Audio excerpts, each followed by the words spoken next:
Good evening, everyone. Welcome to a Build Our Future webinar focusing on Alexandria's buildings and its response to the climate crisis.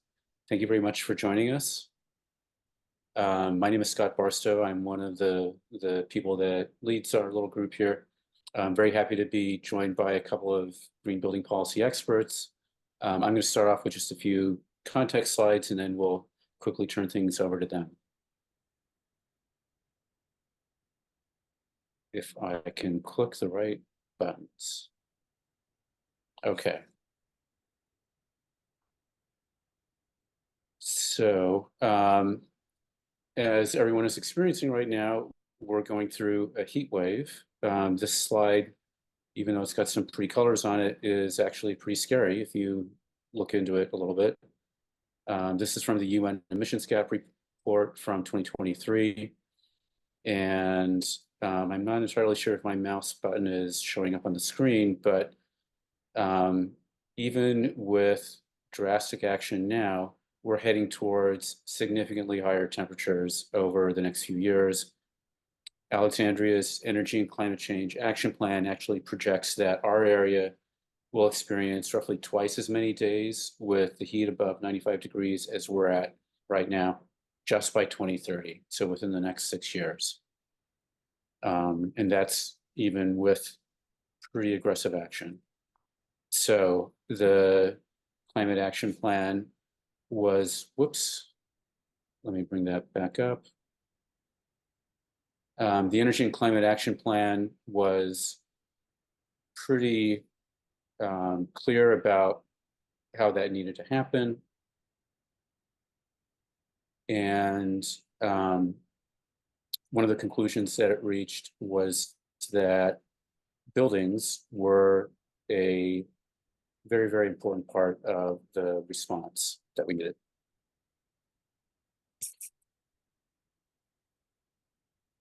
And accounted for actually about 60 to 70% of the greenhouse gas reductions that we're going to need to achieve by 2030 and 2050.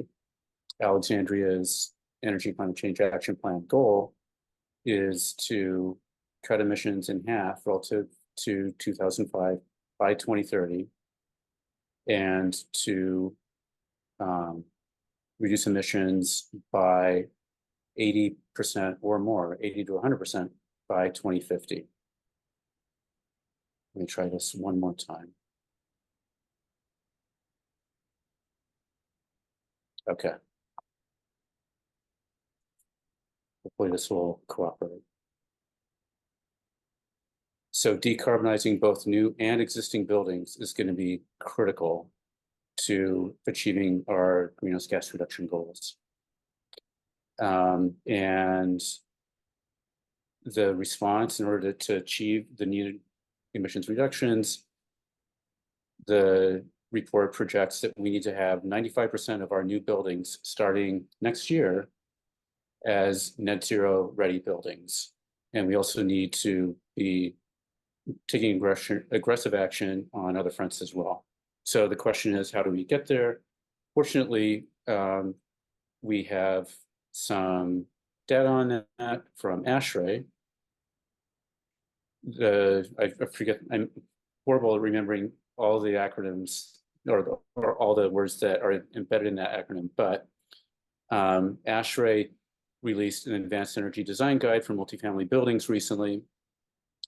And their conclusion was that achieving very low energy use intensity is the primary goal. And EUI is basically just how much energy per square foot of the building is using. And for our region, that means we're climate zone 4A. That means an EUI of between 20 and 25. And compared to current buildings, that might seem like a radically low number, but as we've shown in previous webinars that we've hosted and that are posted on our website at buildourfuture.org/letters and webinars, buildings with that low, with energy use intensities that low, are going up small buildings, tall buildings in our region, and it can be done. It does not have to cost more money. So all of this is just context for the discussions around Alexandria's green building policy, which is currently being updated.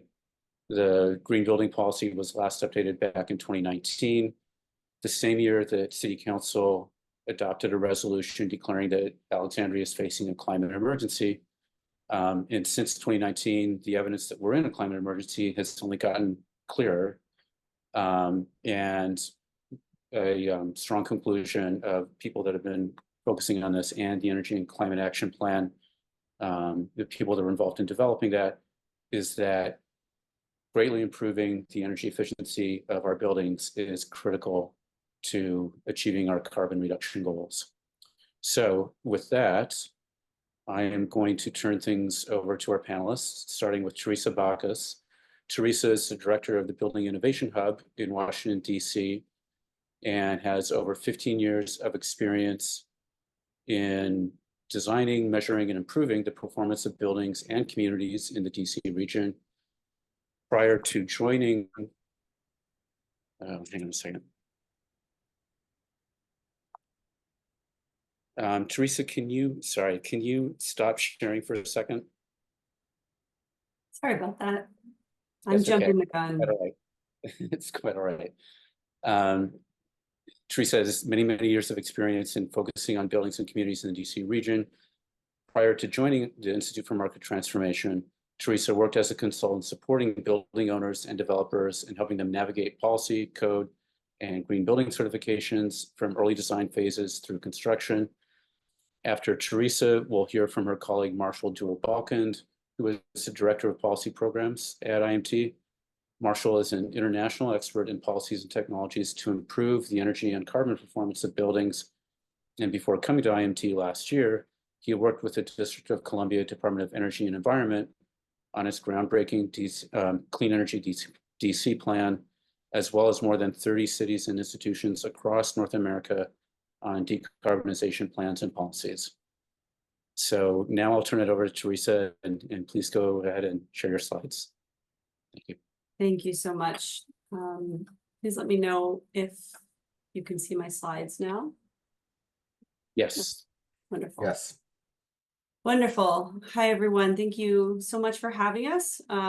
Marshall and I are excited to be here. We do this work day in and day out, and we really enjoy talking to the folks that are interested in the topic and decision makers in the area, and those individuals who are really, interested in improving the performance of buildings in our region.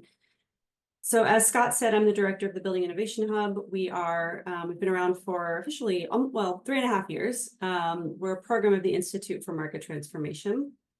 And I have almost 20 years, most of which are spent in the DC area as a consultant, designer, and most recently as the director of the hub.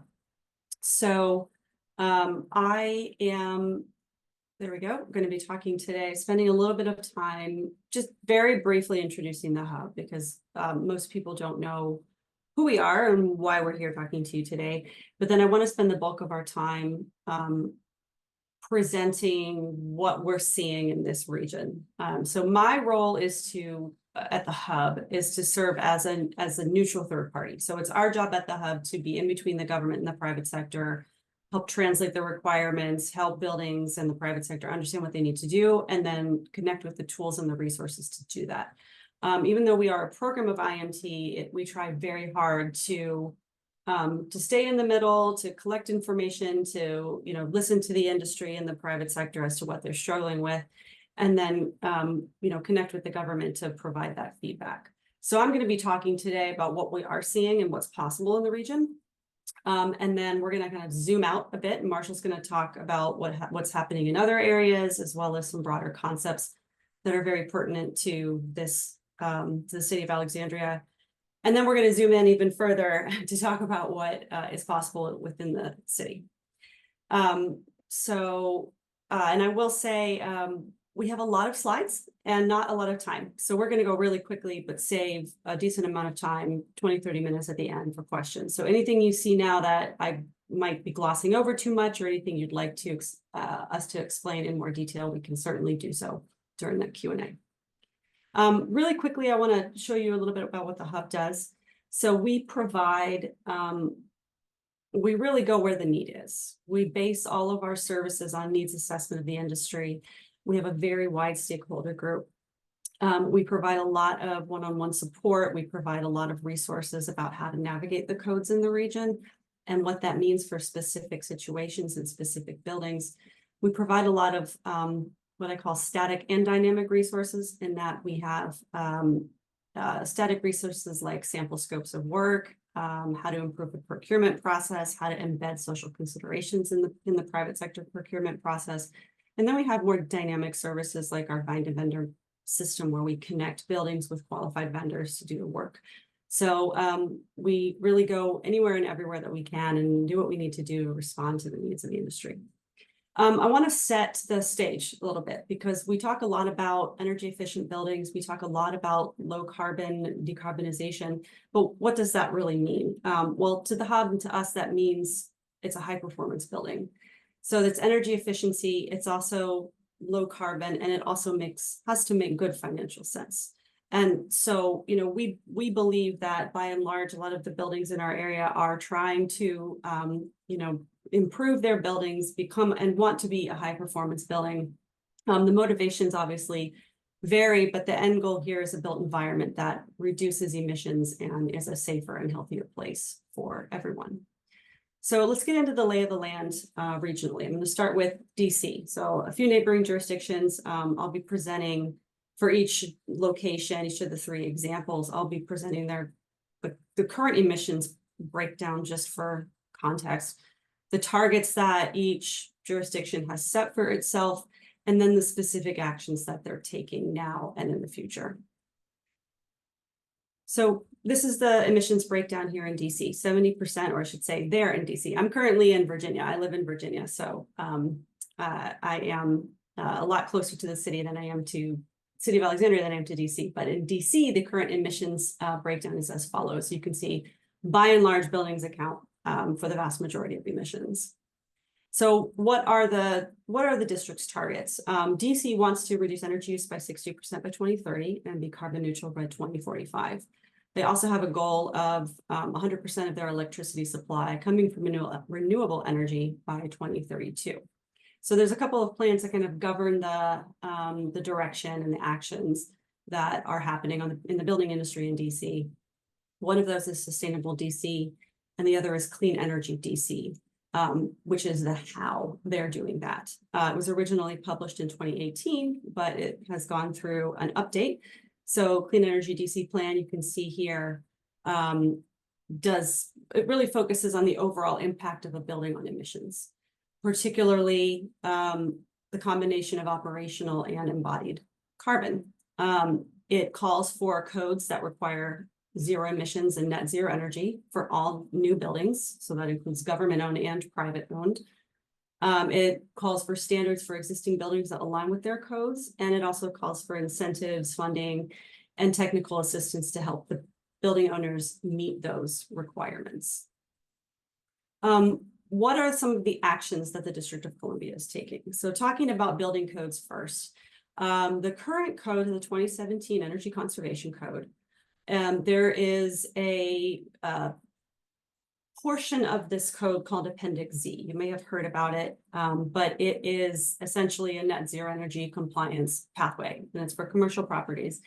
And it prioritizes reducing energy demand first via passive measures, then via high efficiency systems, and then ultimately supplying the remaining energy needs from renewables. So this applies to all new construction or level 3 alterations. It's an option. It's not the only requirement right now, but it is an option, and it requires predictive energy modeling using energy use intensity. And without getting too technical, I can go into more details later, but suffice it to say that there are some prescriptive components of Appendix Z as it currently stands. So there is, in 2022, there was an amendment act passed that states that a net zero energy building code must be issued by the mayor no later than December 31st, 2026. So jumping ahead, I kind of skipped over 2023. They're in the middle of updating to the 2023 code right now, which includes provisions and requirements for electrification. But ultimately, jump ahead, ultimately the goal is for a net zero building code by 2026. And if that is not passed or issued by the mayor by the end of 2026, the most recent version of that Appendix Z will kick in. So the other actions that DC is taking, required measurement of energy usage. So benchmarking is required for all buildings with 1 year of energy that have 1 year of energy data. As soon as the certificate of occupancy is issued, that data begins tracking. This applies right now to all buildings 25,000 gross square feet and above. It will eventually apply to all buildings 10,000 square feet and above. And one note here is that DC government buildings, and we'll talk more about this when we get into the BEPS, 10,000 square feet and up are also subject to this requirement. There is also a data verification requirement that just kicked in this year. And I just checked with the Department of Energy and the Environment, and last year, which is the most recent reporting year, because the actual next reporting date is July 1st of this year, it was a 91% compliance rate. So I want to really emphasize that, because buildings 25,000 square feet and up, this is only the second year that they have had to report this data. So 91% reporting compliance rate for buildings that have only been doing this for a couple of years is really, really great.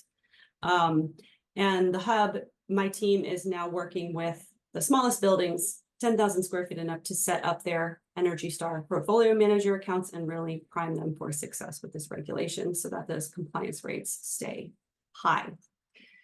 So the next major action that the city has taken is related to existing building standards. You might have heard of the BEPS, or the Building Energy Performance Standards. It is an efficiency first, performance-based regulation for the existing building stock in the city. A BEPS set minimum thresholds for energy performance. Essentially, if you are at or better than that median threshold, or that minimum threshold, which is a median threshold, you are meeting the BEPS. You're compliant, and there is nothing you need to do for that particular cycle. However, if you are performing, your building, I should say, is performing worse than that median standard, you are entered into what is called a compliance cycle, and you need to improve your performance. So in this case, it's either, the standard is either the Energy Star score or the energy use intensity, depending upon whether a building is eligible to receive an Energy Star score. So when it comes to energy use intensities, you want to be as low as possible. You want to be lower than that median in order to meet the building performance standards. I want to show you really quickly what it looks like if you're not meeting the BEPS. You have to enter into a compliance cycle, and you have to choose a pathway. The important thing to note for this slide is that last year was the deadline for all of those buildings to choose one of these pathways, the 800 buildings that don't meet the BEPS right now. And no, over 90% of them chose performance-based requirements. There is a prescriptive pathway that buildings could choose, but only 5% of those 800 buildings actually chose that prescriptive pathway. So people are really looking for and interested in more performance-based metrics like reducing their EUI.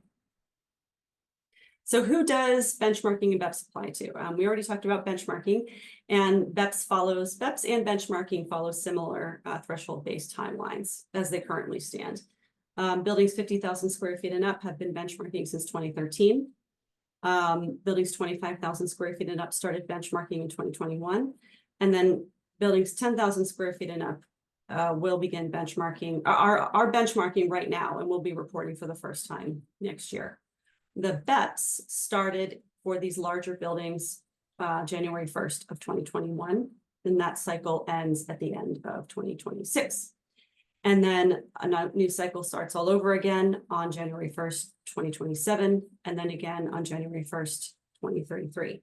So I know this is a lot of information, but the point here is that there are existing building standards in DC and other jurisdictions that are not just addressing what's happening when the building is constructed, but want to make sure that the building maintains a certain level of performance and even improves that depending upon what they're currently performing at. Another action related to existing buildings is that the district is actually still proposing some changes to the BEPS. So continuously improving, continuously learning from what is happening. One of the biggest proposed changes is to move future cycles of BEPS away from that target threshold approach to a trajectory approach, which means that for future cycles, it's what IMT's model ordinance is based off of, or model BPS, I should say, and Marshall will talk a little bit more about what that means. But it would also be aligning the district with what Maryland and Montgomery County are currently doing, which is a trajectory of reducing energy use intensity and greenhouse gas emissions. Again, this is proposed, not yet final. And then the BEPS task force is a volunteer group that is of technical experts that has been advising the district. They have also proposed a number of improvements. Those are currently being reviewed and will be voted on by council. But the point of that slide is that it's continually improving. And I want to really highlight the other related actions that the city is taking. These are not part of the energy performance requirements. They are handled by separate departments and groups within the city, but they are very much aligned. And so there's a lot of coordination happening. You might be aware of the stormwater and green area ratio requirements, the renewable requirements in the city are the renewable portfolio standard essentially creates incentives for PV systems in the form of solar renewable energy certificate sales. It's estimated, I think in 2023 in a hub study that was conducted by a vendor, that all of the incentives that are available right now, combined with the energy savings from a PV system, we're seeing a PV payback period as low as 5 years. So it's a great thing that a lot of people are taking advantage of. And then there's a lot of good initiatives to reduce emissions from transportation and get an electrification charging station program up and running. So let's talk a little bit about the state of Maryland. Here's a snapshot of the emissions from that state. You can see it's not the 70% that DC has from buildings, but it's still very high. It's the largest emitter of greenhouse gases. Maryland has similar targets when it comes to carbon neutrality. So they want to be net zero at 2045, same as DC, and cut emissions by 60% by 2031. And the state of Maryland passed the Climate Solutions Now Act in 2022 that established also a statewide BEPS, not just for localities, but a statewide BEPS. And it applies to all buildings in Maryland that are 35,000 square feet or larger. I believe there's about 9,000 buildings that would be covered by the BEPS across the state.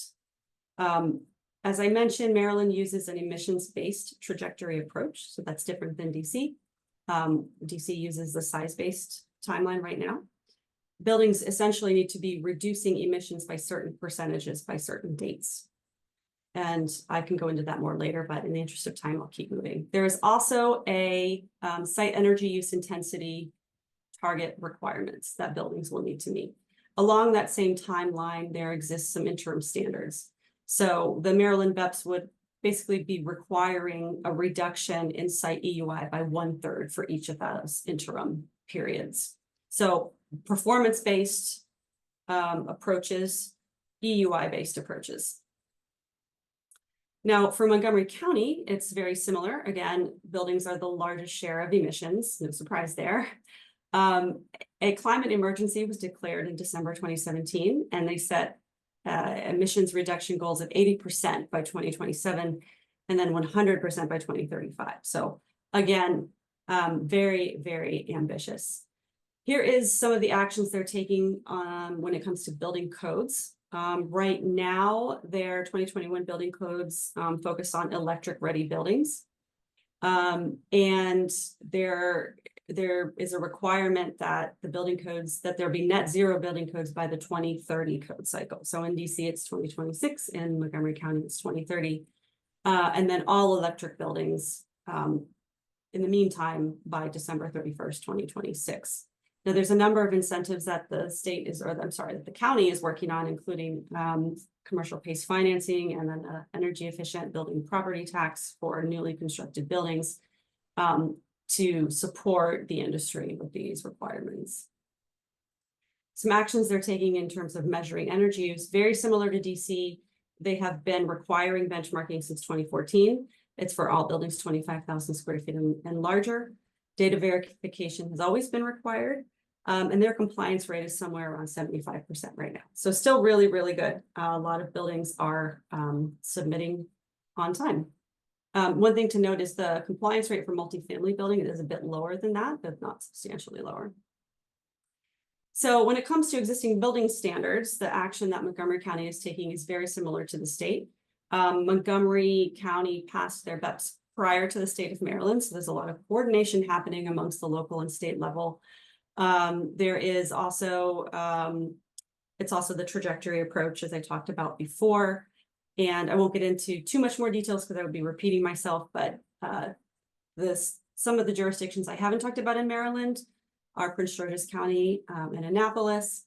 Annapolis has signed on to something called the National Building Performance Standard Coalition, which Marshall will talk about. And it has these building performance standards have also been topics of conversation in Prince George's County and beyond. So I want to highlight a couple example buildings. I will say that I have 4 examples. 3 of them are not, as they currently stand, within that 20 to 25 EUI range that Scott's mentioned. However, this is the EUIs are slightly older, and I will say that performance has improved, on all of these buildings since this reporting was completed. These examples are also all pulled from DC because DC's benchmarking data is very readily available. You can search any property and get a lot of great information. So you can see that throughout these examples, even though it's challenging, it is most definitely not only possible, but quite common in our region. So ADM is a new mass timber office building. They got their PV array return on investment down to 4 years, and their EUI is at 29.2. They have a great Energy Star score right now up at 94, and they're a pretty big building, so that's great for being such a large building. An even bigger building, around 670,000 square feet, is a portion of the Capitol Crossing development. The EUI is around 30. Again, I think it's lower than that now. And there's a lot of really interesting sustainability features that they are able to achieve alongside really impressive energy use performance or energy use intensity. And they are doing really well in terms of leasing out their space, even in a challenging economic conditions like downtown is facing. Here are 2 residential buildings. This one is about 140,000, opened in 2019, EUI of 28. So it's doing pretty well. Very high Energy Star score, a huge PV array system for the building. Pretty much the entire roof is covered in PV and high SRI pavers and green roof. Important thing to note here is that when you see, I think there's a common misconception that if you have PV panels, you can't also have a green roof and you can't also have stormwater requirements. We're finding that not to be true. There are many buildings, especially in DC, that have very limited space and site area, and they are finding a way to combine all of the different strategies and still achieve the requirements and the minimum thresholds that they're required to meet. This is an example of a sort of a mid-sized boutique condo building with an EUI of 22. And again, a very high Energy Star score. This was in 2020, this building opened. Again, a really impressive design that combines a lot of different features and very high efficiency HVAC equipment, as well as a pretty intensive green roof and a very tightly designed envelope. And by the way, I have links to all of these if you're interested to look into them more. One thing, this is probably one of the last things I'm going to say, is that Private sector competition around here is strong when it comes to talking about and showcasing sustainability improvements and energy efficiency. The hub, what you see on the screen is the hub's market leaderboards. We have them for many buildings in typologies in DC: office, commercial, class B and C, multifamily, buildings built prior to 1970, schools, community center buildings. And what we do is we take all of the Energy Star, our energy data information that's available, and we come up with our leaderboard for the year.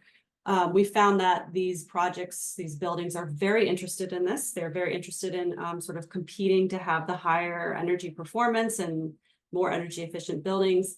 We're planning the same exercise for Montgomery County, and this is something that can certainly be done with any type of voluntary benchmarking, tracking, and something that can be done for government buildings pretty easily. So some takeaways I want to leave you with. These are, again, I went through things very quickly, so I'm happy to go into more detail in the Q&A.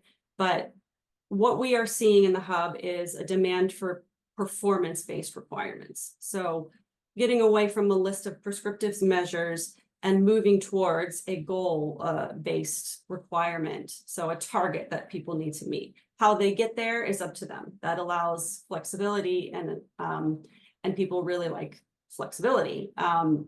Generally, people have been complying at very great rates with the benchmarking and the measurement requirements, but predictability is what people really want to see. So simple and predictable. So energy use intensity targets, performance targets, those seem to be the things that are the most popular, that we get the most positive feedback on. We see a lot of government leading by example. I know we've talked about some of those examples. I know of some examples in the city of Alexandria, and there's a theme that the government-owned buildings and applying regulations to government-owned buildings is really where you can show what is possible.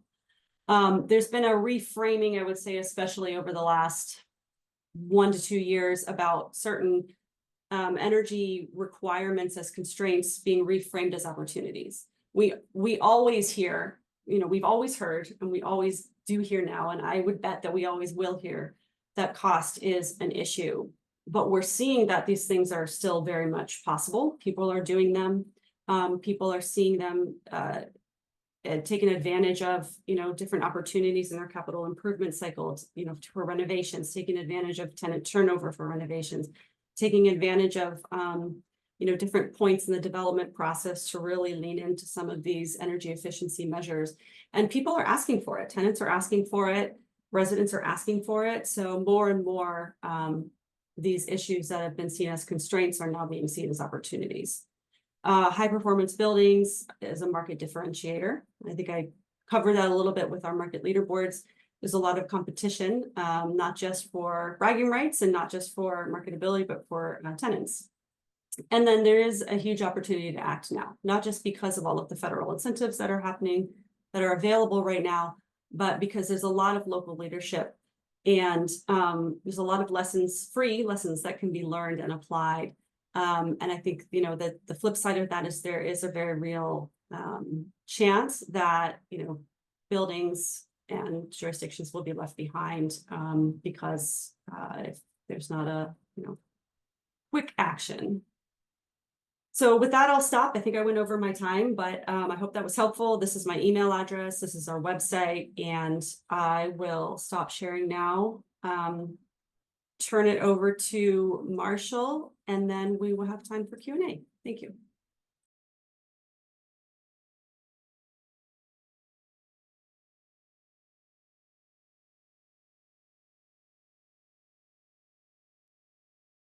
Can everyone see my slides and hear me okay?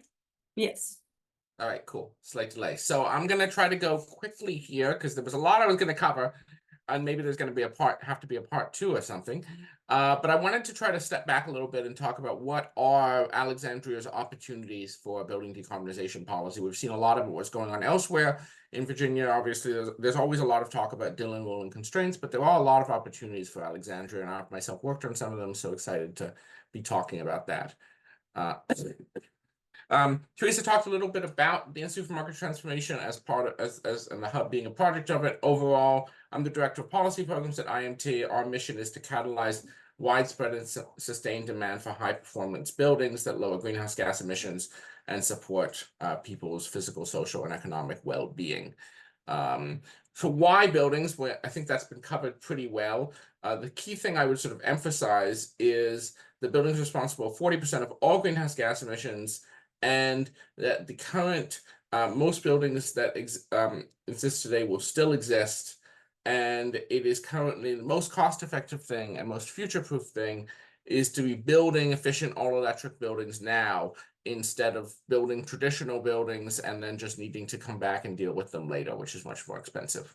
There's also a lot of demand we see for this. This was a JLL, which is a major real estate and consulting firm, did a study last year looking at the demand for what they called net zero aligned buildings, so buildings that are whose emissions are aligned with their net zero emissions commitments as organizations. And what they found is across the United States, several jurisdictions. In Europe, we see like 2 to 1 or 3 to 1 ratios, but in the US, 13 times as much demand for this as there is supply. So there's a lot of need for this in the market, and a lot of opportunity for cities like Alexandria if they're attracting these sorts people building these sorts of buildings to then be attracting tenants looking for those sorts of buildings as well, and a real economic growth opportunity here that I think can't really be missed or understated. What do we mean when we say a net zero emissions building or zero emissions building? There's a new definition just came out earlier this month from the White House and the US Department of Energy that in short basically says that a zero operational emissions building must be energy efficient, free from on-site emissions from energy use, and powered solely by clean energy, which means there's a bunch about what that means in terms of the specifics of for existing and new in terms of energy efficiency. For on-site emissions, that's basically no natural gas combustion on site, but you can have backup generation. And then clean energy would be on-site plus off-site renewable electricity or district energy, meeting certain standards. This is part of what we see as an overall new era in policy in the US. We started going way back to the 70s with efficiency standards and incentives and building codes. We get beginning with performance measurement with things such as the Energy Star Score program in the 90s, moving towards that disclosure of that with benchmarking policies and some LEED, Living Building Challenge, FIRES, and now we're in a new era of performance standards, zero emission buildings, and people thinking more broadly than just climate about the sort of social performance and equity issues of their buildings as well. There's a lot more I could say on that, but I won't. The other thing I think that's helpful to keep in mind overall is where buildings fall across a life cycle. We can think across a building as it's built, goes through design, construction, existing buildings, there's an O&M. Every so often, 15 to 30 years, equipment is replaced. Every so often, there's major renovations and eventually demolished. And there are different policies from code and zoning to benchmarking to BPS that hit these different start points of intervention along the life cycle of a building. We're seeing a lot of growth in efficiency across policies. I have a few maps that I want to just go through really quickly. The dark green here being the states with the most efficient codes. Virginia is doing quite well on this, but there's still a lot to be done, even in Virginia as well. We see over 30 benchmarking policies all across the US.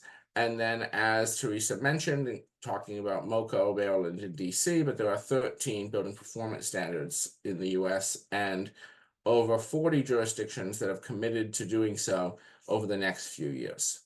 And you're probably looking at all of this and you're thinking, well, what can we do in Virginia? What about the Dillon's Rule? And it is true that Virginia has a particularly strict interpretation of Dillon's Rule, which basically says that local governments may only exercise the powers that the state specifically grants them. Localities have no home rule powers. In energy policy, as in many other things, this does limit what you can do, but there are options. And I want to sort of focus really quickly on 3 main areas, I think, that are really available to Alexandria. The first is around zoning. This is what your green building policy does now. Most buildings in Alexandria have to pull a development special use permit or development site permit, DSUP or DSP, and that gives you a lot of power through the zoning process and the request for variances to require things. That's how the current green building policy works. Leyland's rule doesn't touch that. That can continue, and there's a lot to be done there, and I really want to focus on that. There's also a lot of opportunity within your own municipal buildings where you can do really whatever you want in terms of requiring work of them. And then with the private sector, for now, there's a lot. With existing buildings, there's somewhat more limitations in terms of voluntary and challenge programs, but we can set ourselves up for future success. This sort of, we'll skip over this, but this just sort of zeroes back in on that, where that falls along that chart. So, codes. We've seen over the last 30 years a real improvement in energy codes in the US, but there's a real gap, which is highlighted in the red circle, between where we need to get to in order to be net zero energy emissions and where we are. And even within that change, we see a lot of variance across states, and most states amend their codes to make them often somewhat weaker than what's written on the books. And you can sort of see in almost every case, the code on the books is weaker than what was sort of proposed as the model. And this is part of why we're seeing a real movement away from traditional approaches such as prescriptive requirements, codes that say you have to get this percentage improvement over the baseline, green building certifications, even green building directed use. So what Alexandria has right now in its green building policy is, you must get LEED certified and you must get this many points in operationalized energy performance and this many points in water performance. That's what we call a direct use policy. And we're seeing a shift from that towards newer approaches focused really on metrics around EUI-based codes, all-electric new construction requirements, thermal demand intensity requirements, even in a few places, mostly in Canada, but also in Massachusetts, and so forth. And really quickly, we've talked a lot about EUI, and just to sort of emphasize, when we say EUI here, what we mean is the overall energy use of the building for lighting, equipment, cooling, hot water, etc., divided by the floor area. And if we talk about a zero emissions building, what we're talking about is taking a typical building, and these particular numbers are for residential, so don't read too much into the numbers. But the point is we're doing a bunch of efficiency that gets us to a net zero energy ready level. And then a combination of on-site and off-site renewable energy is used to get that to a net zero energy level. And so when I talk about zero energy and zero emissions, this is what we're talking about here in essence. And there are sort of 4 key elements, I think, for Alexandria to think about for energy targets. One would be some requirement, EUI-based requirement around zero net energy for maximum feasible energy efficiency, coupled with, and I would argue actually even more importantly, a requirement around new buildings being all electric. We're seeing this increasingly across jurisdictions.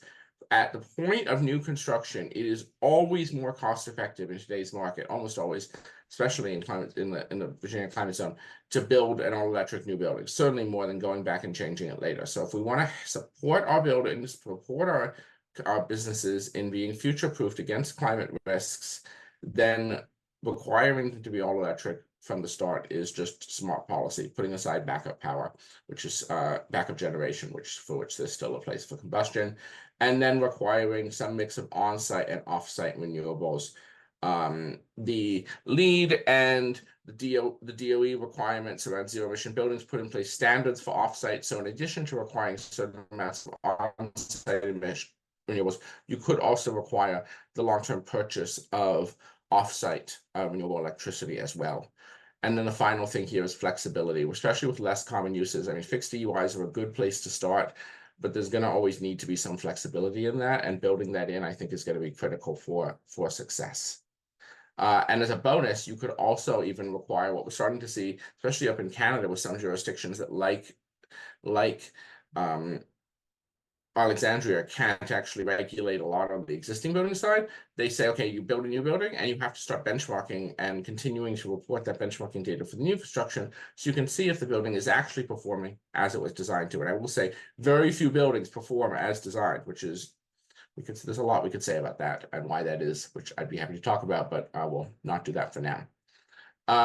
The only other things I'll say quickly, trying to go really fast here, so that's new construction. lot we can do there. Really exciting opportunity for Alexandria to innovate on the next stage of its green building policy and lead across the state of Virginia. For benchmarking of existing buildings, which is it's worth remembering that Governor Northam convened a working group in 2018 to consider a state benchmarking legislation. Nothing happened, but I don't think it's beyond the capacity that will happen again in a future administration. And so in general, we have to think about, okay, will there be a law in the Commonwealth of Virginia on benchmarking? If so, it'll either be a state regulated thing, and then the role of the city is just to support it, or it'll delegate authority to localities, in which case the city would need to adopt a law, or maybe there's no action, and then there's a chance to continue voluntary programs. I mentioned benchmarking for new construction, and then certainly in some Canadian jurisdictions, it also could be looked at here again, legal analysis again to say, you know what, maybe we go back and look at, is this possible, right? The conventional wisdom has been that these kinds of policies are not allowed for localities of Virginia, and I'm not a lawyer, so I'm not going to dispute that assertion, but I do think it's a thing that's worth looking at. And the way you set yourself and you set your building sector up for success for this regardless is with voluntary programs. Theresa already mentioned the Building Innovation Hub's market leaderboards. Arlington, a number of years ago, ran a thing called the Arlington Green Games, which was a voluntary disclosure and challenge program. New Jersey has a program where they have incentives in return for disclosure of performance called Pay for Performance. And then in British Columbia and Canada, when again, I keep mentioning Canada because Canadian provinces are very similar to Virginia in sort of only giving local governments such powers as they grant them. There's been a Building Benchmark BC effort to voluntarily collect data across the region and then publicly disclose that on maps, like the one we're seeing here. And then finally, government buildings, very quickly. You already benchmarking municipal buildings. Most BPS policies, building performance standards, that Theresa has talked a lot about already, cover public and private buildings. But several take a different approach for public buildings, and there are jurisdictions that are considering adopting public sector only BPS. Indeed, the federal government has its own, what they call federal building performance standard, which is really just for their own buildings.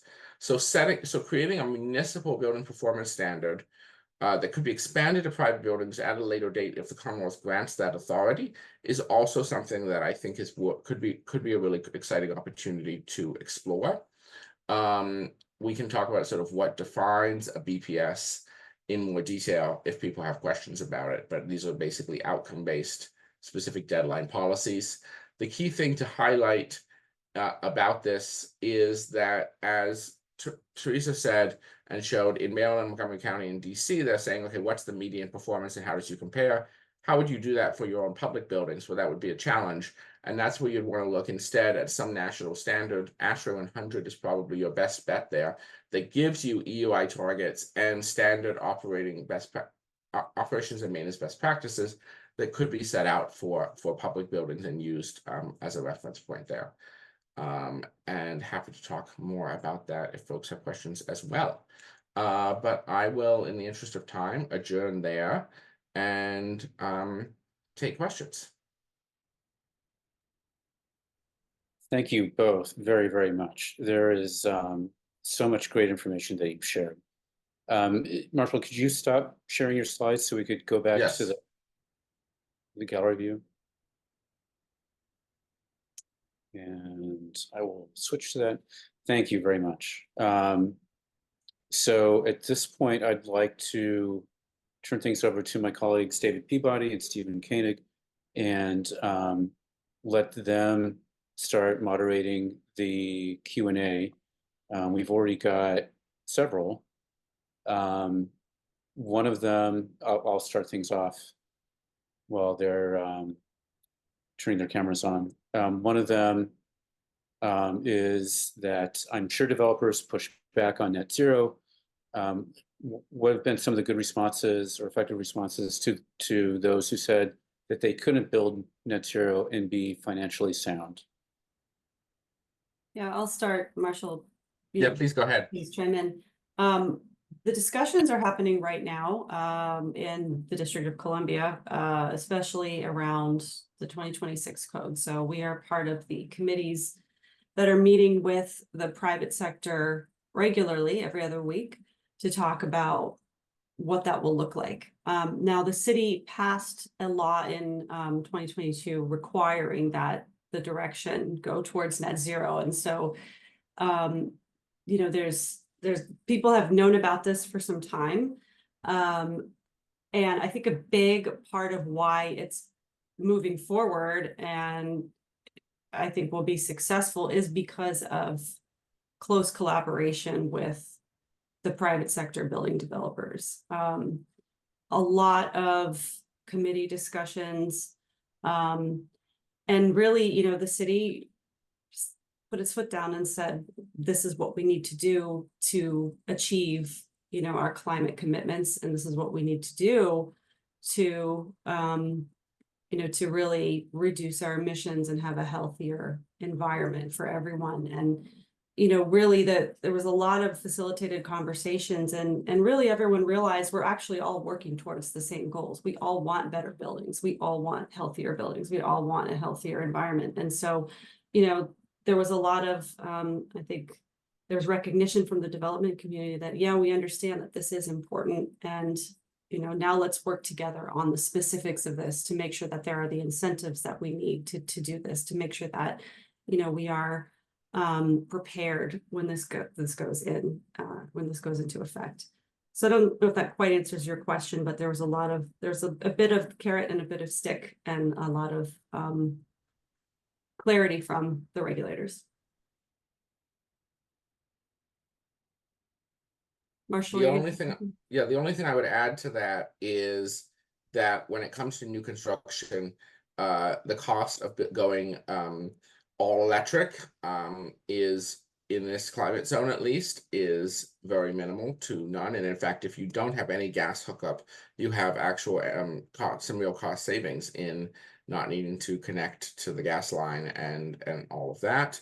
And then in addition, while there are sometimes small premiums on certain other, you know, deeper envelope measures, that's sort of the insulation on the building, for example, there's been study after study showing that pays for itself in relatively short amounts of time.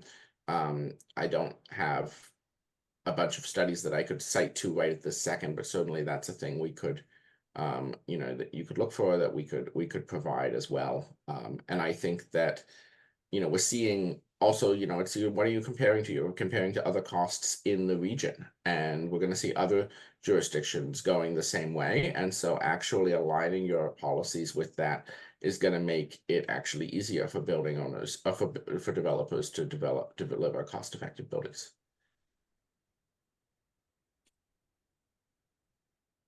I'll jump in with the next question, and it's sort of related. Ms. Hoxter writes, I'm sure developers push back on net zero. What was the best response to those who said that they couldn't build to net zero and be financially sound? Actually, David, that's the one that I just asked in using slightly different wording. So Okay.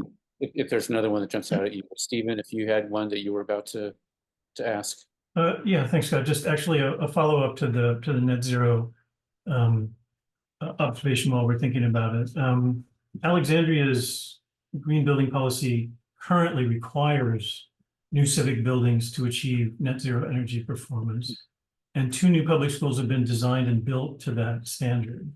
So the question I've got is, how important is such an explicit community commitment to net zero to actually having some chance of achieving it?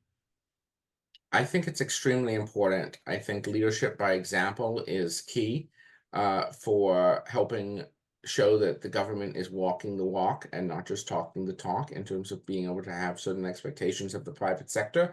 In addition to the, again, you know, market catalyzing opportunities of, you know, building expertise and workforce that can deliver those sorts of buildings, that then helps the private sector with that as well. So I think it's critically important. And I think also, I recognize that public buildings also often have particular constraints and requirements that can make things cost at very different levels, especially say with schools, I know. So I think it's more useful from the leadership and the market development standpoint than maybe demonstrating a certain amount of cost premium, perhaps. Yeah, I agree with what Marshall said. We've seen it. We've seen that it's extremely important. I think not just to walk the talk, but because then people can experience what it's like to be in a net zero building. They can see the difference. They can experience the difference for themselves in real time. And then we've seen a lot of examples of in DC and in Maryland of those buildings being opened up for tours, and not just typical rooms you would tour, but the mechanical closets, the electrical, all of that behind the scenes work that you typically don't see, and features that you may not know are there. It's very educational for people. And to Marshall's workforce point, if we're going to achieve these carbon reduction goals, if we're going to achieve these renewable energy goals, there has to be a prepared workforce. And this is an opportunity to prepare the workforce to get experience and grow experience and gain experience in these technologies and design strategies and construction strategies. And so really it's critically important.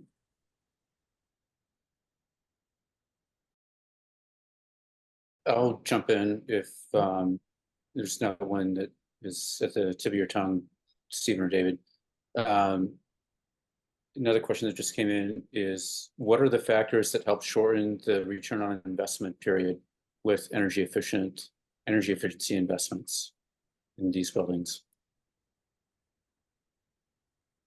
We're seeing a lot of buildings take advantage of a combination of low-cost financing, incentive programs. There's a number of those, not just on the federal level, but there are a number of others right now. Like the DC Sustainable Energy Utility, for example, has a number of incentives for very specific energy measures, retrofits, components of new construction projects to help offset the costs of some of these measures. And also, I think, it's also taking advantage of all of the free support that actually exists. And sometimes it's hard to find that, but that's what our job is at the Hub, is to connect people with that support and do some of that sort of light consulting work, for free, and to help offset some of those costs as well. So there's a lot of incentives for and low cost financing for not just construction and installation of energy efficiency measures, but also for the design work that goes into this and for the planning work. So more and more is coming out every day. And I think those are some things, just knowing who to contact to find out information about that, and taking advantage of everything that's available. I don't know if you know of any, more stories you've heard, Marshall, from people. I think that's a good summary. I think it's worth acknowledging, that the Virginia policy landscape on efficiency incentives and solar incentives is rather different than DC and Maryland.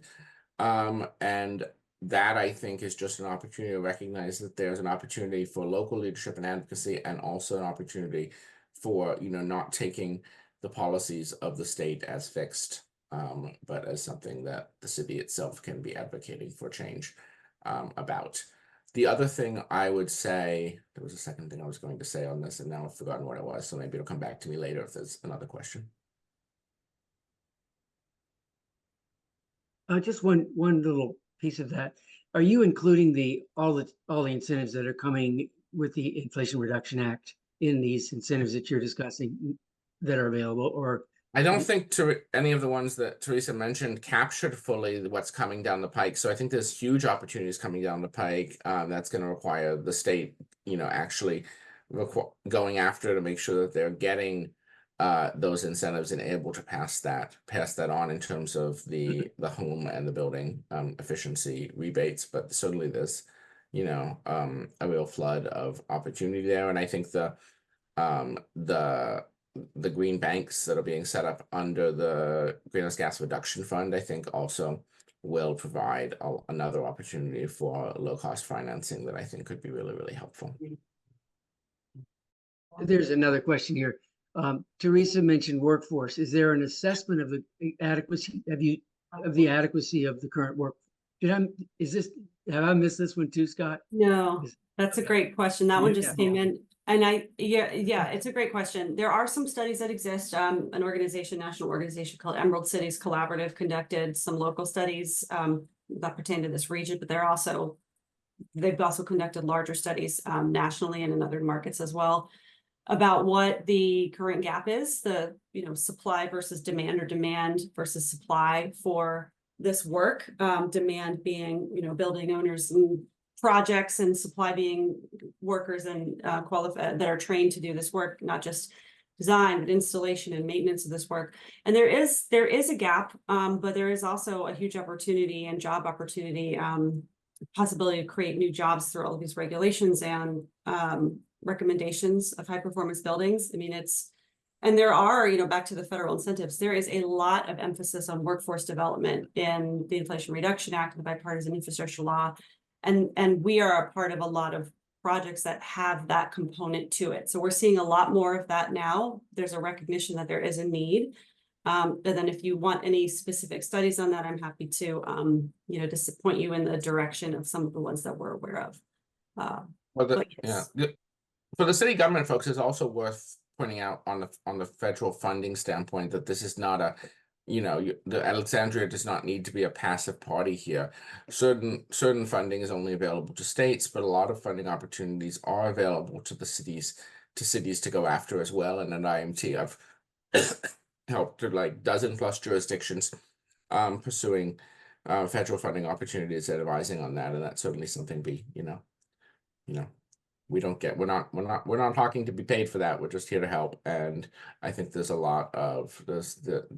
some good opportunities on that we could go after as well in Alexandria. This is a question about existing smaller single-family houses primarily, and the sort of gap there. The policies, code, standards highlighted tonight. Oops, I lost that question.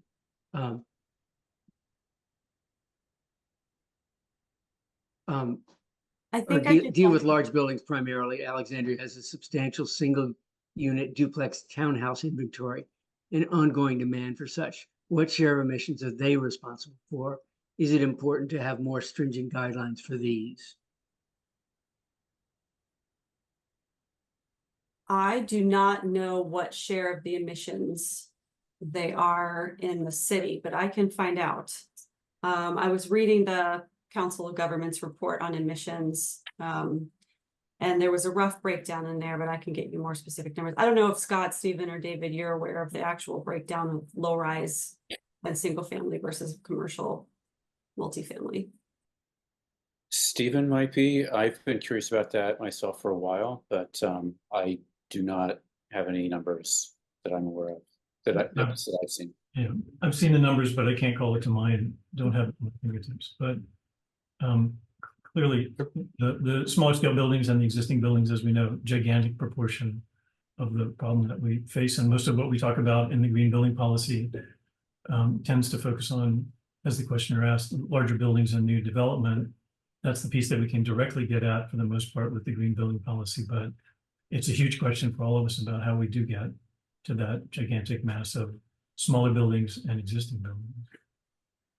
Yeah, two thoughts on that. I think, the larger buildings, there's more opportunity to influence a larger percentage of gross square footage on, project by project basis. If you're focusing right on the larger buildings, there's an opportunity to really affect a lot of dwelling units. However, as also part of the DSUP process, or part of the process within the city of Alexandria, if there's development coming online that has a mix of, multifamily and low rise and townhouses, that is still an opportunity to affect the lower rise single family duplex townhouse construction and design standards as well, certainly at the same time. So that's, I think, one of the beauties of the process that Marshall mentioned, and the process in the city, is that you can address both at the same time. That what that looks like in terms of the standards might be different, but there is an opportunity, and that's not the case, I think, in some of the other jurisdictions. And I would argue it's actually, not only is it extremely important from a amount of the emissions pie. And again, don't have the numbers to call to mind, but also worth noting that in Virginia, the commercial building code is a lot stronger than the residential building code. So the gap between the savings you can achieve through requirements under your green building policy, and either the current or improved versions, and what the code requires there's a much larger gap there and greater opportunity even per square foot than there is on the commercial side. So, and any kind of large redevelopment, I would think would still, large sort of townhouse development, I think would still trigger a DSUP or DSP, but I'm not a land lawyer, so defer to Alexandria experts on that. So here's a question that goes to the kind of some of the operational characteristics of the green building policy itself, and that is that high performance buildings and administrative simplification are both goals for the planned update of the Alexandria Green Building Policy. So how can you help advise us about how we can best create specific performance targets for EUI, perhaps by building type? How can they be established in such a way that they will be effective and continually reflect contemporary best practice? It's a great question. I mean, I think on the latter front, continuing best practice, one of the fortunate things is I think we've reached a point in the design and industry that we know what a sort of terminal point on energy efficiency looks like, and what it looks like to get almost as much efficiency as you can, and then retrieve the rest of your emissions with on-site or off-site renewable energy and electricity. So I actually think on that front, you could set EUI standards that are long-lasting in a way that's better than 10% better than 90.1 2010 or whatever. I think and is simpler for folks to understand, and so I think that's a real opportunity. I think there's exactly what numbers would be the right numbers is probably beyond the scope of the conversation we could have. I certainly had some charts with numbers in one of my drafts of my slide deck that I ended up cutting, and I'm glad I did, because certainly didn't even have enough time for the slides I had. But certainly be happy to I think IMT would be happy to engage more with the city of Alexandria about that. You also could look at using the Zero Energy Performance Index, the ZEPI score, or the Energy Star score for new design buildings, which is what the zero energy emissions, the zero emissions building standard from the Department of Energy references, as ways to sort of set a thing that's based on EUI, but is a standardized number across building types and sort of more auto adjust for time. That's how Appendix Z works in DC, and I think is a worthwhile model to look at as well. Right, and it's a conversation we've been having for quite a while now, and I was really intrigued with one of the slides that Scott put up at the very beginning that was pulled from the ASHRAE design standard that showed that at this point in time, for multifamily buildings in our climate zone, that literally buildings from 4 stories to 40 stories are all bundled in there in the boundary between 20 and 25 EUI. So it's not all over the map. It's really kind of well concentrated and pretty well laid out at this point. And a corollary, if I could, that was also in this question.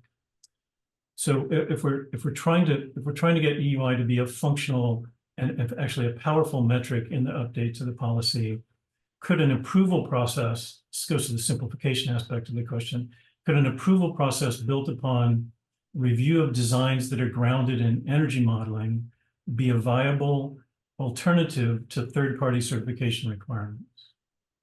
The staff, you'd have to have staff at the city of Alexandria who are trained to review energy models, who have that experience. That's something DC built out at its own Department of Buildings, and I think is a real hole in a lot of the buildings departments is the expertise to actually review those. But I think it's a really important thing to build, and actually, coincidentally, something that would be fairly simple to, relatively speaking, in terms of what lane of federal funding is available for it. I think under some of the IRA codes funding, it'd be a pretty simple thing to write an application for. Excuse me. So I think that would be really, really helpful. And I think you're going to have to be someone reviewing those models in order to make sure that they're accurate, because all models are wrong. some are useful. It's the saying, and all models are easily messed with, which doesn't make them not viable. But there's also opportunities to. There's some good work coming out of some of the national labs, like Pacific Northwest National Labs, on some simplified performance modeling approaches for smaller buildings and simpler buildings, so that you don't have to do a full, calibrated energy model. You can do a total system performance score, and there's some other methodologies coming out of the labs that I think can simplify this process for buildings that don't have complex building operating systems and that kind of thing. Yeah, and the Building Innovation Hub has a resource or an explainer on performance modeling and how it differs from like lead modeling and different types of modeling, and why it matters what type is used. But as we've been talking about in DC, that Appendix Z, does reference modeling as a key component of that pathway for compliance. And so I think it could be, and I think again, there's some resources that are out there that do a good job of explaining, what would need to be involved in that in order for it to be a viable option. The other thing you would need to do is make sure that there's enforcement, that there is also a calibrated as-built model at the end of the process.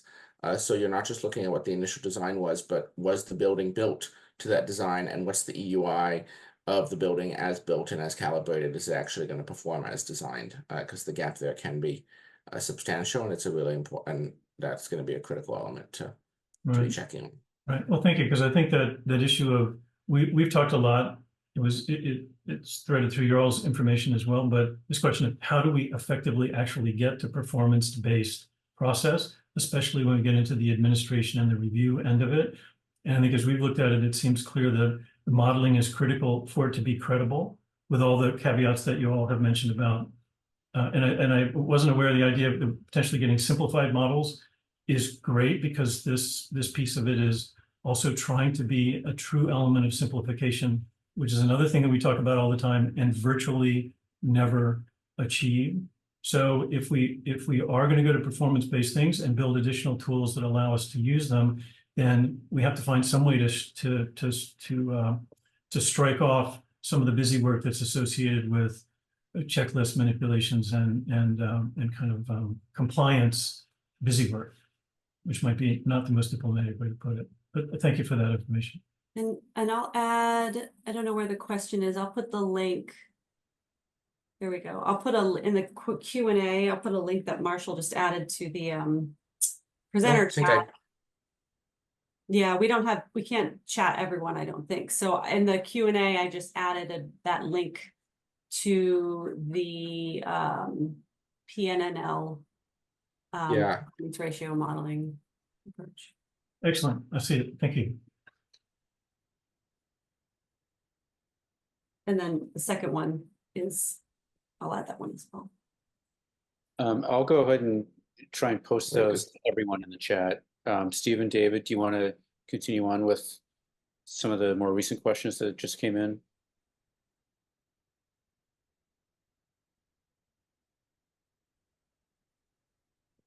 I think you're muted, David. Sorry. Our neighbor, this relates to our neighbor, Arlington. Are there any Virginia jurisdictions doing programs Alexandria could reproduce, presumably passing Dillon rule muster already? Pros and cons of Arlington's FAR model. Maybe you could elaborate a little bit on the FAR model in Arlington. Sure. So Arlington gives a floor area ratio as your ratio of your floor area to your building footprint. So a higher floor area ratio means you can build taller. And when you're not in DC and not limited by the Height Act, that can actually be quite a nice incentive. And Arlington gives a floor area ratio bonus for different levels of the Energy Star score, Energy Star design score. And I think that in theory, again, I think what you'd want to be doing is aligning with whatever you're requiring under your green build, otherwise in the green building policy. If it's EUI, you keep it with EUI across the board, or if it's Energy Star across the board. I think that, but I do think it's a promising thing. As I said, Arlington also did have in the past, a challenge program and voluntary energy benchmarking program that they don't run anymore. And I think it would be, you know, I will admit I had recommended looking at such a thing, but I think talking to Arlington about why they don't have that anymore would probably be a useful thing to be looking into before you. I admit I have not done that myself. So there may be good reasons that they discontinued that. You know. And I do believe that city of Alexandria has a former staff member working in Arlington who probably could be, you know, helpful there. Marshall, are there any jurisdictions elsewhere in Virginia that might have some lessons for us? I think the other place to look, besides so Arlington and Alexandria, I think the other place to look would be Richmond. I worked on Richmond, Virginia's climate plan in my previous job as a consultant, and there were a lot of really interesting ideas that we had at the time. And I am, to be honest with you, unsure as to how many of those have been fully implemented. But I think that would be, they've done a lot of good work, especially around equity, I know, and thinking about how do you take an equity focused approach to all of your climate policies, which I think is increasingly important and worth thinking about as well. That's a great tip. Thank you. One other question that's been on the list for a bit here is referring back to your chart about the ratio of supply versus demand and how high the supply is in the US compared to, or excuse me, how high demand is in the US compared to supply. Do you have any idea what that looks like in the DC area here? I confess I do not.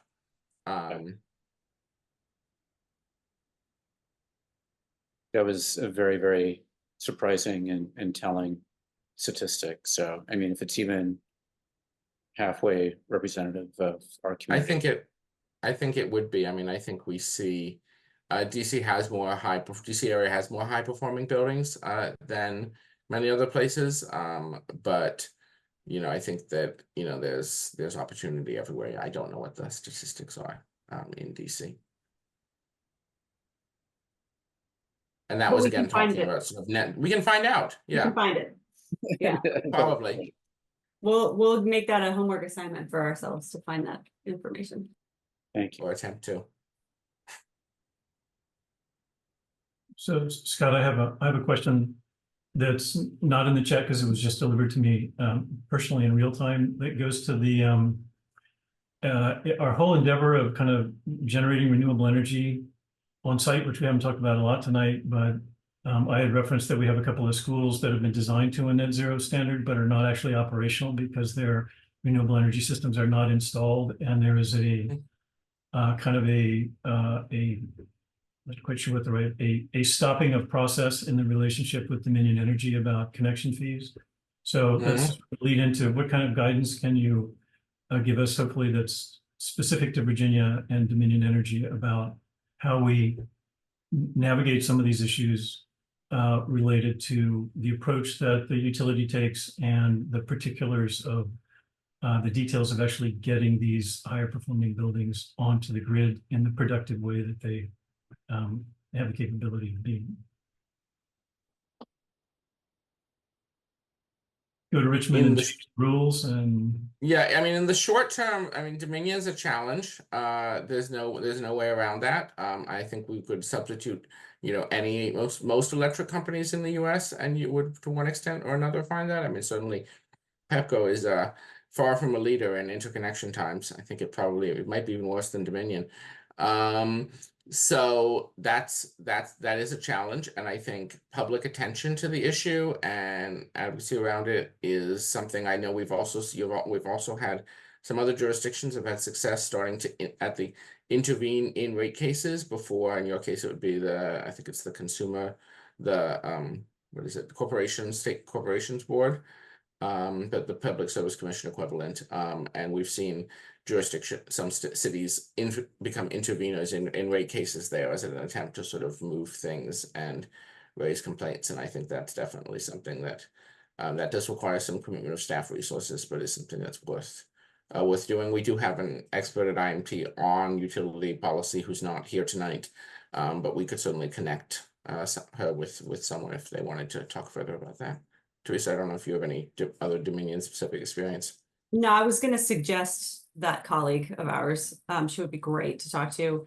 And then, just a personal frustration. We've been trying to electrify our home in Virginia and looking into solar and all kinds of things. And I can appreciate that question. I can appreciate it. We upgraded our panel, and just that alone was a real challenge. So, I think one thing we're trying to do at the hub is help people figure out who they can talk to about this, and then talk to city staff and to say, this is a real problem. We are seeing a lot of this, and there's a lot of specific examples, and try to not really advocate, but pass that along and continue to make them aware of it, and then advocate for more, resources to support that within city staff. And I think a great next step for whoever asked that question, and probably for everyone on the here tonight, is to talk to our colleague, Julia, who is our utilities expert. That'd be great, because they have a tendency to be incredibly labyrinthine situations and requirements that aren't very easy. It's tricky enough for us to manage the things that are actually within our grasp as part of the policies that we're making. So thank you for that. And if I could segue to another question that relates to renewable energy that I don't think we've covered in detail yet, which is where are new buildings coming online with actually operable on-site renewable energy systems as opposed to being merely solar ready, and which specific policy tools are being employed to achieve that outcome where it's actually happening? I'm seeing a lot in DC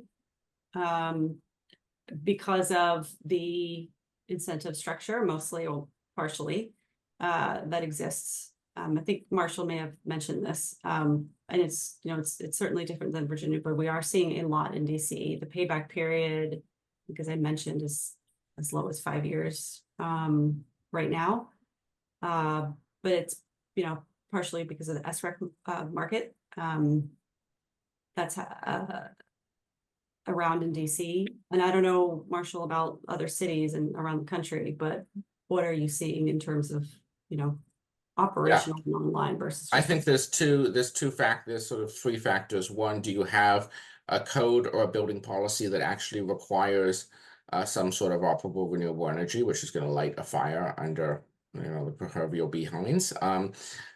Two is the how long is the sort of incentives, as Theresa mentioned, and then of course the utility interconnection process and how slow or fast that is a factor. I think also, unfortunately, it can also be a factor of how long the building takes to get built. The longer a building takes to get built, the more chance it is that the renewable is actually done when the time is the building is built. I'm not sure that's quite for quite the reasons that you were hoping. So we see a lot of construction delays, which can also then translate almost paradoxically to the solar catches up to everything else because of how long some other stuff takes sometimes. Well, and I think in relation to policy, like the District of Columbia is really focused on efficiency first, and in a lot of ways. I mean, there's certainly incentivizing solar as well, and renewable energy and clean energy, but you have to shore up the building first to make sure it's efficient, and otherwise it's still using energy. Wherever that energy is coming from, it's still using energy. And so there's a big focus on the building envelope, the systems, those core components. And that's why it's so important to talk about AUI. In Maryland, so in DC, actually, with the building performance standards, solar contributes to only one of the compliance pathways. So the BEPS is not really a driver for adding more solar. It's other things in DC that are driving those installations. In Maryland or in Montgomery County, especially, there is solar is more factored into the BEPS. So there is a bit of an incentive in that sense, in that it's contributes towards compliance with the building performance standard. So there's a bunch of different ways that it's happening in terms of regulations versus incentives.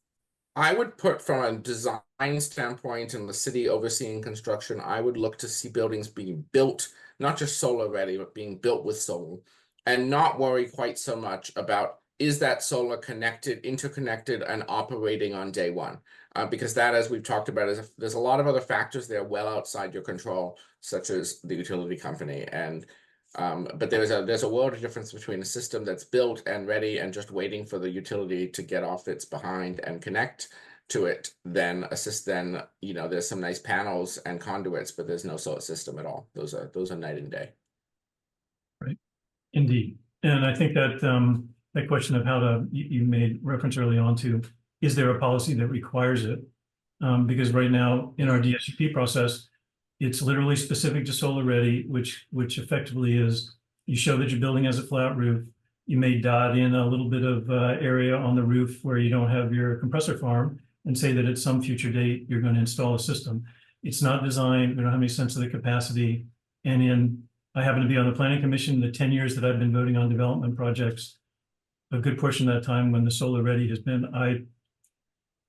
I'm not sure I could fill up one hand with the number of projects that have actually become solar operational, period, in that time frame. So I think we're those of us who are interested in that particular dimension of it are looking for a way that the policy actually is not outmaneuverable to do a variety of other things other than actual installation. And I think the part that hasn't been in the discussion yet is that if in the end we end up, and I agree, electric and efficient is the mantra. Those are 1 and 2. Place them how you want, but they are at the top.